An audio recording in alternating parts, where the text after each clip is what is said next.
Today, we're jumping right into one of the most unbelievable David versus Goliath upsets in modern World Cup history. I mean, Norway beating tournament favorites Brazil 2-1, absolutely wild. But this isn't just about a shock scoreline. We're going to look at the tactical brilliance, the systemic failures, and the sheer unstoppable momentum of a team that fully believes in itself. For the very first time ever, Norway is heading to the quarterfinals. So how exactly did a country famous for its winter sports pull off a footballing miracle against the ultimate giants of the game? Let's dive in and unpack exactly what happened out there on the pitch. To really get what this match means, we've got to start with the raw emotion of it all. Right after the final whistle, former Norwegian international Jan Aage Fjørtoft was literally in tears on the broadcast. He really hit the nail on the head, saying, "I don't think people from bigger nations can understand how much this means for a small nation. Norway dominates in skiing and athletics, sure, but football, it's the biggest sport on the planet. For a country that historically struggled to even make a dent in the group stages, reaching the quarterfinals is just an indescribable feeling of national pride." And man, that emotion absolutely exploded back home. Just look at this number, 200,000. That's how many fans packed the streets of Oslo for public viewings. It was like a giant sea of red and blue. And the party definitely didn't stop at the final whistle. The plan for these euphoric fans?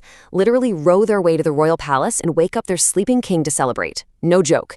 It's just that pure, unadulterated sporting joy you only get from a World Cup upset of this magnitude. Okay, let's dive into this. Part 1, the Norwegian Masterclass. Because make no mistake, this was not some lucky smash and grab. Norway deliberately dismantled a footballing giant. If you want proof it wasn't a fluke, just look at these possession stats. Norway held a mind-blowing 67% possession. Brazil, a measly 33%. Norway literally completed 3 times as many passes as the tournament favorites. Against a Brazilian side famous for dictating play, Norway completely flipped the script. They didn't just park the bus and absorb pressure. They actively controlled the game, showed incredible confidence in the midfield, and basically forced Brazil into playing a passive, reactive game. The analysts really highlighted the massive contrast in tactical approaches here. On one hand, you've got Norway's manager, Ståle Solbakken, putting on a proactive coaching masterclass. He made 10 bold changes in the previous match just to make sure his squad was fresh for the intense heat, playing a really positive, high-possession style built on collective teamwork. On the flip side, you've got Carlo Ancelotti for Brazil. His setup was heavily criticized as being super negative and just completely uncharacteristic for Brazil.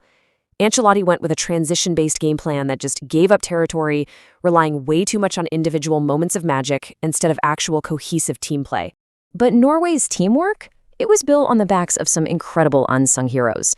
Take their 35-year-old keeper, Nyland. The guy barely played for Sevilla this season, but he looked totally unbeatable out there, making huge saves and giving his defenders the total freedom to play out from the back. Then there's Sander Berge, who just strolled through the park, utterly dominating the midfield and winning all those crucial second balls against world-class Brazilians. And tying the whole shebang together, the conductor himself, Martin Odegaard. The team knows the hierarchy. 9 times out of 10, you give Odegaard the ball. He keeps it, and he perfectly dictates the entire rhythm of the match. And this brilliantly illustrates how all that midfield control perfectly set the stage for Norway's lethal weapon, Erling Haaland. He was the ultimate clinical target up front. Haaland doesn't need 100 touches to completely ruin your day. The analysts pointed out this one defining moment where substitute Sheldrup whips a perfect cross into the box, and Haaland, with that freakish blend of speed and power, just towers over Gabriel for a devastating header. That ability to turn a half chance into a guaranteed goal, that's what makes a confident, happy Haaland arguably the most dangerous striker in the whole tournament. All right, moving on to part 2, the fall of Brazil. Now, what's really interesting about this is the ultimate what-if scenario, because as we know, the margins in tournament football are razor thin. What if Brazil actually scored their penalty? Bruno stepped up and missed it, and analysts were really scratching their heads at that decision. Like, why is Bruno taking it when he's never taken one for Brazil, especially when you have Vinicius Jr. right there? If that goes in, the whole dynamic of the match completely shifts. But because it stayed 0-0 in that moment, Norway grew into the game, their beliefs skyrocketed, and they eventually took total control. The panel's critique really zeroed in on Ancelotti trying to force this Real Madrid-style system onto the national team. Basically, this means deep defending, absorbing tons of pressure, and then springing these rapid-fire counterattacks. Sure, it works wonders at the club level, but the analysts argued it's a massive mismatch for a country famous for its attacking samba flair. I mean, expecting a nation whose entire footballing DNA is built on beautiful, expressive play to just sit back and defend for 90 minutes? It proved to be a fatal miscalculation. Plus, that defensive setup just doesn't work because this current Brazil squad is missing that specific type of magic from past generations. We're not talking about the eras of Ronaldo, Ronaldinho, or Rivaldo anymore, where you had a whole pitch full of one-on-one superstars who could break down a defense all by themselves. This squad, they basically rely entirely on Vini Jr. for that spark. Without multiple creative outlets, they just got completely overrun in the midfield by Norway's discipline. You simply can't give up that much possession and try to play transition football if you don't have overwhelming individual talent across the board to actually finish those counterattacks. And that brings us to part 3. What happens next? So, Norway has slain a giant, and now they're marching into the quarterfinals. Looking at the road ahead, the panel had some fascinating insights into Norway's potential opponents, England or Mexico. Believe it or not, the Norwegians actually prefer a massive showdown with England. While England is packed with talent, they're seen as physical but kind of inconsistent, and their main threat, Harry Kane, is a known quantity. Mexico, on the other hand, they're totally unpredictable. They play a disruptive style that the Norwegians just aren't as familiar with. So the crucial point is that familiarity breeds confidence.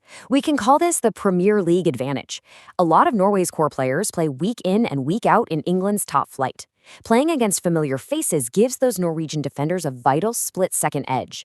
If you know a forward's favorite trick or exactly how fast they are because you play them all the time, you know exactly when to drop off or when to step up and press. It completely removes the element of surprise, letting Norway execute their game plan flawlessly. Now, if Norway gets past the quarters, the hypothetical path ahead is quite frankly terrifying. We're talking a potential semifinal clash against Lionel Messi's Argentina, and then a final against a powerhouse like France. But here's the thing. The overwhelming consensus from the analysts is that this new generation of Norwegian players absolutely refuses to back down. They aren't just happy to be here anymore. They're resting on the ball, dictating play, and they genuinely believe they have the tactical chops to go toe-to-toe with anyone in the world. Which leaves us with this final, burning question. Norway has slain the giants, so can anyone stop them now? The sheer confidence radiating from this squad is off the charts. Like Fjørtoft joked on the broadcast, right now, Norway feels like they could beat Mars, the Moon, Saturn, and Jupiter. They've proven that a small nation with a brilliant collective game plan can completely outclass global superstars. Whether they actually lift the trophy or not, Norway has already permanently changed the landscape of this tournament.